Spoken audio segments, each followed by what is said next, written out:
Negativity में ना शामिल होने दें, ना कोई नेगेटिव एनर्जी अपने अंदर प्रवेश होने दें। क्योंकि सहारा ने जो कुछ हमें दिया है उसकी हम कल्पना नहीं कर सकते हैं। कितना हमें सहारा श्री ने दे दिया है, सहारा के प्लेटफॉर्म ने कितना हमें दे दिया है, इसकी हम कल्पना भी नहीं कर पाएंगे, ना ही कर पा रहे हैं। मौका परस्त ना बने। बहुत से लोग ऐसे हैं आज की डेट में, जब उनको मौका मिला तो तुरंत उटपटांग हरकतों पे आ जाते हैं, उल जुलूल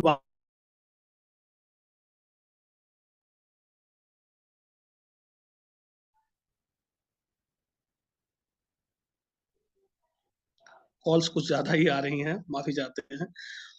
उल जलूल हरकतों पे आ जाते हैं। हमें उनको संभालते हुए अपने आप को मजबूत रखना है और उनको भी मजबूती के साथ खड़े रहने का आश्वासन देना है और उनके साथ खड़े रहना है। पंजाब प्रक्षेत्र की मैं आपसे बात करूं, मैं छोटा सा प्रदेश है, लेकिन यहाँ पे जब जब भी कोई किसी तरह की कोई अड़चन होती है तो मैं एक मजबूती के साथ आप सबके बीच, कार्यकर्ताओं के बीच, अपने जमाकर्ताओं के बीच उनके साथ मैं खड़ा रहने का प्रयास करता हूँ और खड़ा रहता हूँ। कभी भी आप देखेंगे तो मैं आपको उनके साथ ही खड़ा हुआ मिलता हूँ। पॉजिटिव लोगों के साथ, जो नेगेटिव एनर्जी वाले हैं उनको भी मेरा प्रयास होता है कि उनको नेगेटिव की तरफ ना जाने दिया जाए और पॉजिटिविटी के साथ उनको कन्वर्ट कर दिया जाए। दूसरी रही बात, कंपनी के ऊपर थोड़ा चलते हैं। सहारा इंडिया एक, माननीय सारा श्री महोदय ने कहा, विशालतम परिवार, बहुत बड़ा परिवार है जिसकी कोई सीमा नहीं है। इतना बड़ा परिवार, ये इतनी आसानी से जो लोग भ्रम भ्रांति में हैं कि बहुत जल्दी ये अब खत्म हो जाएगा या खत्म होने की कगार पे है, ऐसा भी लोग मार्केट में बोल रहे हैं, पर ऐसा कुछ भी नहीं है। आप लोगों को मैं आश्वस्त करता हूं, अभी भी हमारी मीटिंग चल रही है, बहुत जल्द ही कुछ ऐसी पॉजिटिव बातें और कुछ ऐसी योजनाएं हमारे और आपके बीच में आ रही हैं जिसकी हम कल्पना अभी नहीं कर पा रहे हैं। कुछ बातें हैं हमारे बीच में, क्या होता था पहले कि जब भी मैनेजमेंट का कोई निर्णय होता था तो निर्णय वहां से शुरू होता था, तब बाद में हमारे तक पहुंचता था, मार्केट में वो पहले ही सर्कुलेट हो जाता था। आज उन सब बातों को दरकिनार करते हुए मैनेजमेंट पूरी मुस्तैदी के साथ लगा हुआ है कि जल्दी ही हमारा एक प्लेटफार्म जो है उसके ऊपर गाड़ी दौड़ने लग जाए। कुछ जगहों पे ऐसी शुरुआत होने की आशंका भी है, मतलब शुरुआत होने की संभावनाएं हैं और वो हो जाएंगी। अभी जो बातें चल रही हैं, हमें लगता है कि मार्च क्लोज होने के बाद, आज मार्च का फाइनेंशियल ईयर का आखिरी दिन है, अभी 2-4 दिन, 5 दिन, और अगले 15 दिन तक आपको एक अच्छी शुभ सूचना मिलना शुरू हो जाएगा। अभी अब मैं आपको बताऊं कि एक मेल आया है, आप सबको मिल भी गया होगा, व्हाट्सएप पे वायरल भी हो रहा है। हम लोगों को तो मेल कल आ ही गया था।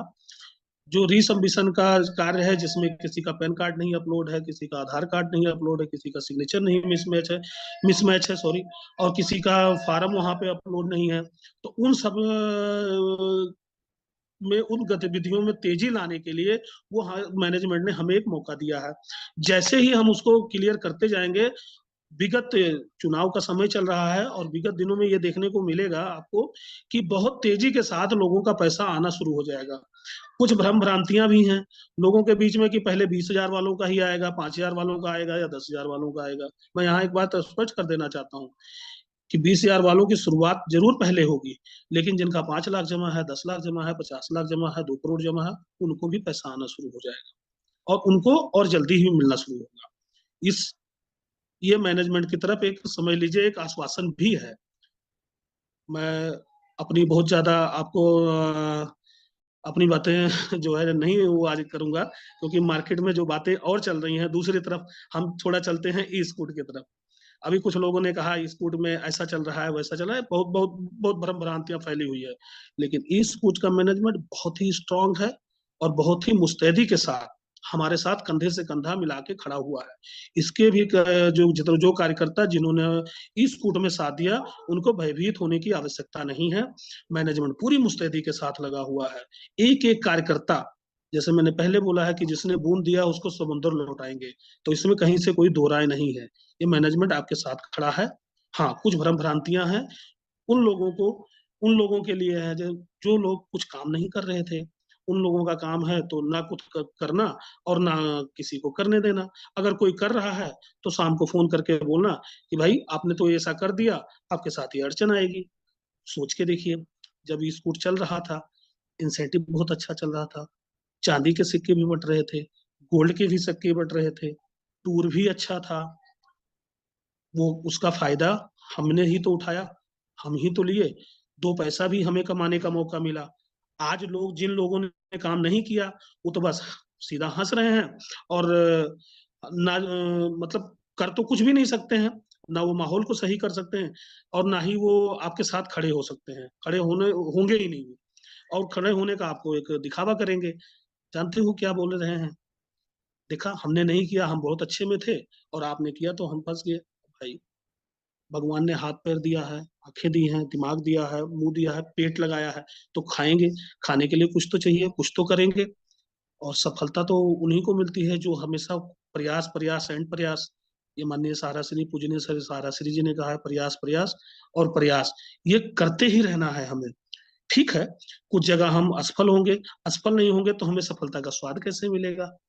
ये भी एक सोचने का विषय है। लेकिन ये सफलता का स्वाद जो है, वो किसको मिलता है, कैसे मिलता है? जो असफल होता है, वही उसका स्वाद चख पाता है।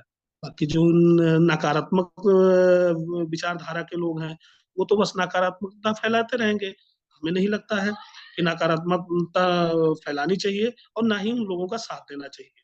और हम तो एक बात जानते हैं, पिछले भी एपिसोड में मैं जुड़ा था, शायद 179, मैंने उसमें भी अपनी बात रखी थी कि मुझे 25 साल हो गए सहारा इंडिया परिवार में आए, और मैं मात्र एक साइकिल लेकर आया था, और आज सब कुछ वो उस माननीय सहारा श्री जी ने मुझे दिया है, जो कि हमें चाहिए।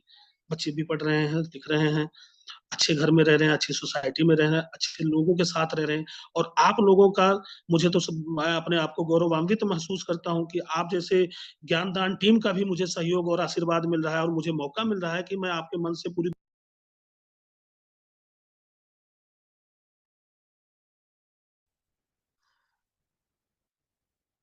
जी।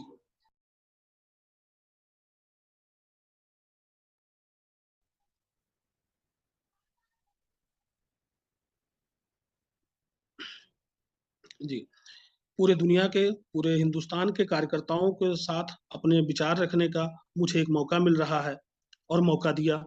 तो ये एक बातें होती हैं, कि एक समझदारी होती है कि किस समय किससे कैसी बातें करनी चाहिए, किसका साथ देना चाहिए, किसका साथ नहीं देना चाहिए। ये हमें पता है। जब हम कुछ भी नहीं थे, तब सहारा श्री ने हमारा साथ दिया, सहारा इंडिया परिवार ने हमारा साथ दिया, वरिष्ठों ने हमारा साथ दिया। आज जब समय विपरीत है, तो हमारा क्या यही फर्ज है कि हम उनको छोड़ दें, हम पासा पलट लें, नकारात्मक बात करें? माँ बाप जब हमारे बूढ़े हो जाते हैं, तो क्या हम उन लोगों का साथ दें जो अपने माँ बाप को बूढ़े होने का इंतजार करते हैं, और ले जाके जब वो वृद्धावस्था में उनको जो है कौन सा घर बोलते हैं, जो है वृद्धा आश्रम में छोड़ आते हैं? तो हमें बिल्कुल वैसा नहीं करना है।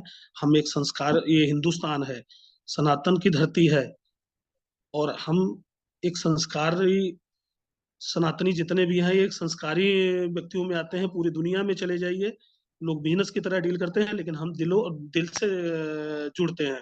तो हमारा तो यही मानना है कि हम इस की परिस्थिति कोई भी हो, अगर हम आपके साथ खड़े हैं, जिन्होंने हमारा साथ दिया है, तो हम उनके साथ खड़े हैं। जब तक हमारी सांस में सांस है, हम आपके साथ हमेशा खड़े हैं। और मैं यही आप लोगों से भी, जितने लोग ये मेरा वीडियो देख रहे हो, ये मेरे ज्ञानदान परिवार के साथ जुड़ के और ये इस समय सुन रहे हो मुझे, या आगे जो भी लोग सुने, मैं आप सबसे यही निवेदन करूंगा, नम्रता पूर्ण निवेदन करूंगा, कि इस विषम परिस्थितियों में अगर आपने साथ हमारा दिया, तो ये एक संस्कारी व्यक्ति आप कहलाएंगे। और कुछ भी हो, जमाना कुछ भी कहे, लेकिन ये आपको जरूर कहेगा कि आप तब उस समय खड़े थे उस कंपनी के साथ, उस व्यक्ति के साथ, उन वरिष्ठों के साथ, जिन्होंने आपका साथ बुरे समय में दिया था। आपसे हम मांग कुछ नहीं रहे हैं, हम आपसे ले भी कुछ नहीं रहे हैं। हम तो सिर्फ ये चाहते हैं कि आप सिर्फ हमारे साथ खड़े रहें। अगर आपकी हमें आवश्यकता है, तो अब बस अब सिर्फ आप हमारे साथ खड़े रहें, और हमारे जो नकारात्मकता जो लोग फैला रहे हैं, उनको रोकने का प्रयास करें बस। और तो हम आपसे कुछ मांग ही नहीं रहे हैं। जिसने बूंद दिया, समुंदर लौटाएंगे, इस बात को ध्यान ही रखिएगा। और मैं फिर दोबारा बहुत ज्यादा समय ना लेते हुए मैं बीके ठाकुर जी का, श्री भगवान जी का, चक्रवर्ती जी का, मैडम जी का, जिन्होंने एक गुलदस्ते के साथ मेरा स्वागत किया, आप सभी टीम का बहुत बहुत आभारी हूँ कि आपने मुझे ये मंच दिया। आगे फिर मुझे मौका देंगे, इसी आशा और विश्वास के साथ सादर सभी को सहारा प्रणाम। मेरे किन्हीं भी वचनों से, किसी भी बातों से अगर आप में से किसी वरिष्ठ को और किसी सदस्य को कोई आघात पहुंचा हो, तो मैं मुझे एक छोटा भाई समझ के, कुछ भी समझ के, छोटा भाई समझ के मुझे माफ कर दीजिएगा। लेकिन मेरी बात अगर अच्छी लगेगी तो स्मरण भी करिएगा और इसको आगे भी पहुंचाएगा। बहुत बहुत धन्यवाद। सादर सहारा।